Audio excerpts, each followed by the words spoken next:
최근 우크라이나 전쟁에서 영국의 챌린저2 전차가 파괴되는 충격적인 장면이 보도되었습니다.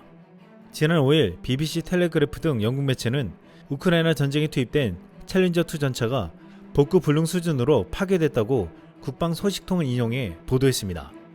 우크라이나에서 챌린저2가 격파된 건 이번이 처음이었습니다.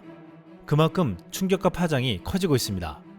BBC 소식통에 따르면 챌린저2는 러시아가 전방 보안지대라고 부르던 우크라이나 남부 자포리자주 로버티네에서 러시아군 지뢰에 당했다고 보도했습니다. 소식통은 지뢰 폭발로 전차 뒤쪽 연료 탱크에서 화재가 발생했고 승무원들이 대피했다. 러시아군은 란세 무인기로 버려진 탱크를 격파했다고 전했습니다.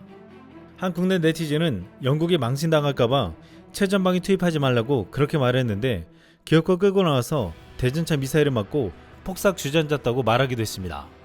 영국은 주력 전차인 챌린저2 전차 14대를 우크라이나 제8리 공주 강습여단에 제공한 바 있습니다. 챌린저2를 인도받은 우크라이나군은 이 전차가 러시아의 동급 전차보다 회복력이 더 뛰어나다고 홍보해왔습니다. 실제로 1994년 처음 배치된 챌린저2 전차는 2003년 이라크에서 아군 사격사고로 한 대가 파괴된 전적 외에는 전투에서 손실된 적이 없었습니다. 하지만 이것은 챌린저2 생산 대수 및 배치 지역이 한정적이었기 때문이기도 했는데 이번에 실전에서는 무기력하다는 것을 노출했습니다. 이미 세계 최강이라 불리는 독일 라인메탈의 레오파드 전차가 전쟁에서 무참하게 폭파되며 굴욕을 당했는데 이제는 영국이 자랑하는 챌린저2 전차까지 당하면서 과거 방산 선진국들의 전차가 불명예를 당하고 있습니다. 미국 월스트리트 저널은 우크라이나 전쟁에서 무기가 파괴되는 속도는 우크라이나 정부뿐만 아니라 동맹국들까지도 놀라게 하고 있다고 말했습니다. 이것을 목격한 후 한 글로벌 군사 매체는 지금 서구 군산 복합체에게 우크라이나 전쟁터는 이상적인 시험장이자 경쟁의 장이 되고 있다고 보도했습니다. 현재 여기서 레오파드2 전차와 챌린저2 전차의 약점이 드러나면서 한국의 K2 전차가 서방 전차에게 심각한 상대가 될 수 있다고 지적하기도 했습니다.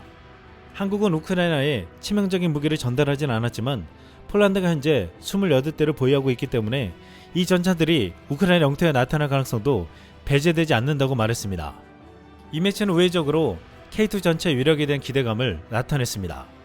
바르샤바는 2026년까지 총 1000대 한국 전차를 구매할 계획이라면서 폴란드군 한국 전차로 우크라이나에 준 레오파드 전차를 완벽하게 대체할 것이라고 했습니다. 지난 5일 폴란드 니에츠에서 개막된 유럽 3대 방산 전시회인 MSB 2023에 한국은 주도국으로 참여했습니다. 국내 기업들은 세계 방산 시장에서 치열한 수주전을 펼치고 있는 핵심 무기 체계들을 대거 선보였는데 야외 전시장에는 K 방산 대표 주자 중 하나인 K2 전차가 중심을 차지하고 독일 레오파드 전차와 미국 에이브람스 전차가 각각 좌우에 배치됐습니다. 현재 현대로템은 폴란드와 K2 전차 1차 계약을 하고 2차 계약을 협의 중인데 워낙 큰 사업이고 장기간에 거친 사업이기 때문에 시간이 걸리고 있지만 좋은 결과를 낙관하고 있습니다. 이미 폴란드 국영 방산그룹 세바스찬 흐바이커 회장은 4조 원의 자금을 확보해 폴란드형 K2 전차 생산 공장을 확대하겠다고 말했습니다. 흐바이커 회장은 K2P의 전차 생산을 위한 투자를 준비하고 있다며 앞으로 몇 주 안에 최종 조립과 통합, 즉 K2 전차의 최종 생산을 위해 정비될 것이라고 밝혔습니다. 지금 폴란드 정부는 현대로템, 국영 방산업체 PGG와 공동 생산한 K2 전차를 유럽 내 제3국으로 수출하려고 하는데 현대로템 서준모 실장은 유럽의 여러 국가가 새로운 기본 전차에 가능한 옵션으로 K2를 고려하고 있다며 수리나 유지 보수, MRO에 대해서도 협력할 수 있다고 말했습니다. 이렇게 K2 전차의 대량 생산 시스템이 폴란드에 지어져 가는데 한국산 K2 전차의 차세대 버전에 대응하겠다는 유럽 차세대 신형 전차 사업은 무산될 것으로 보이고 있습니다. 미국 랜드 연구소의 전문가 마이크 슈르키는 6일 레오파드2와 르클레르를 대체할 프랑스 독일 탱크 프로젝트의 미래가 어두워 보인다며 양국의 군사정책과 산업정책을 조화시키는 것이 불가능하다고 단언했습니다. 지금 폴란드에 이어 가장 먼저 K2 전차를 도입하는 국가가 루마니아가 될 것으로 보이고 있는데 브라질 군사매체 육군은 한국산 K2 전차에 눈독을 들이며 루마니아의 대거 도입 소식을 긴급 보도했습니다. 지난 6일 이 매체는 루마니아 군사정보를 다루는 다시안 드라코의 트위터에 루마니아가 전차 326대를 구매하기로 결정한 것이 확인되었으며 이 중에 M1 에이브람스 전차 54대, 한국산 K2 전차가 276대일 가능성이 높다고 말했습니다. 브라질 군사매체가 이 소식을 전하자 군사에 관심을 가지고 있는 브라질 네티즌들이 뜨겁게 반응했습니다. 브라질 네티즌들은 K2는 폴란드가 1000대, 한국은 450대, 현재 루마니아는 326대 등 대성공으로 자리매김하고 있다. 분명히 K2는 동유럽과 나토 국가에서 큰 판매 성공을 거둘 것이며 나는 이것이 브라질에서 탱크 가격에 더 쉽게 접근할 수 있게 해줄 것이라고 믿습니다. 이집트는 이미 K2의 공동 생산을 위한 초기 논의가 있었기 때문에 K2의 또 다른 고객일 수 있습니다.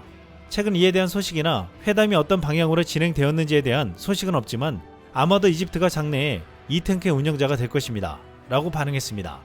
브라질은 올해 무기 현대화에 3조가량을 투입하고 이르면 3년 이내에 노후화된 전차 교체를 추진하고 있습니다. 현재 브라질은 439기의 노후화된 구식 전차를 운영하고 있는데 최근 한국산 K2 전차에 큰 관심을 보이고 있는 것으로 알려져 있습니다. 지금 폴란드에서는 K2 전차뿐만 아니라 K39 천무의 폴란드형인 호마르케 현지 생산 준비도 진행되고 있습니다. 하나 에어로스페이스 관계자는 새 생산 공장이 폴란드에 추가 일자리를 제공할 뿐만 아니라 천무 시스템에 관심이 있는 나토 및 유럽 연합 국가들에게 생산기를 제공할 것이라고 강조했습니다. 협정 조항에 따르면 폴란드에서는 천무에 들어가는 로켓 10,000대 이상이 만들어질 예정이라고 했습니다. 지금 이 협정이 옛 소련제 BM-21 계열 다연장 로켓을 대신한 무기체계를 찾는 국가들이 눈독을 들이고 있는데 이미 노르웨이 업체와 제휴해 현무 수출이 추진되고 있습니다. 스웨덴, 루마니아 등도 천무와 전술 지대주 유도무기 KT SSM-2를 패키지 형태로 도입하는데 관심을 보이고 있습니다. 또한 풍사는 지금 폴란드에 연간 10만 발씩 생산 가능한 탄약 공장 건설도 속도를 내 현지 시장 공략을 위한 거점도 마련한다는 전략을 세우고 있습니다. 이번 전시회 풍사는 곡사포탄과 전차탄을 중심으로 각종 소중대, 구경탄을 전시했는데 호환성이 높은 120mm 전차탄과 최근 개발에 성공한 155mm 곡사포탄과 사거리 연장탄도 선보였습니다. K9 자주포의 신형 155mm 사거리 연장탄을 사용하면 기존 포병탄 대비 사거리가 50%나 증대돼 사거리가 약 60km로 늘어납니다. 폴란드는 자국에서 아예 K2 전차와 K9 자주포의 포탄까지 만들겠다는 것입니다. 이번 폴란드 방산 전시회 야외 전시장에서 폴란드 K2 전차병 체자르 크라첵이 인터뷰를 했습니다. 이 인터뷰가 대대적으로 보도됐는데 폴란드 현대로템의 홍보 전략으로도 보였습니다. K2 전차에 관심이 있는 국가들에게 놀라운 성능과 위력을 보여주려는 듯 보였습니다. 이 병사는 4마디로 K2 전차의 경험담을 생생하게 설명했습니다. 제가 운전했던 탱크들과 비교할 수 있지만 제가 썼던 T-72 탱크에 비해 엄청나게 뛰어나다는 걸 느낄 수 있었다. 탱크의 추진력과 성능 면에서 비교할 수 없을 만큼 큰 차이를 느낀다. K2를 타면 재미있다. 우선 이동성, 민첩성과 1500마력을 운전하면 온몸으로 느낄 수 있다. 다양한 지형, 지능 모래에서 기동해도 승차감이 편하고 모든 결점, 유익 경로를 매우 쉽게 극복할 수 있다. 이상 쓸망이었습니다.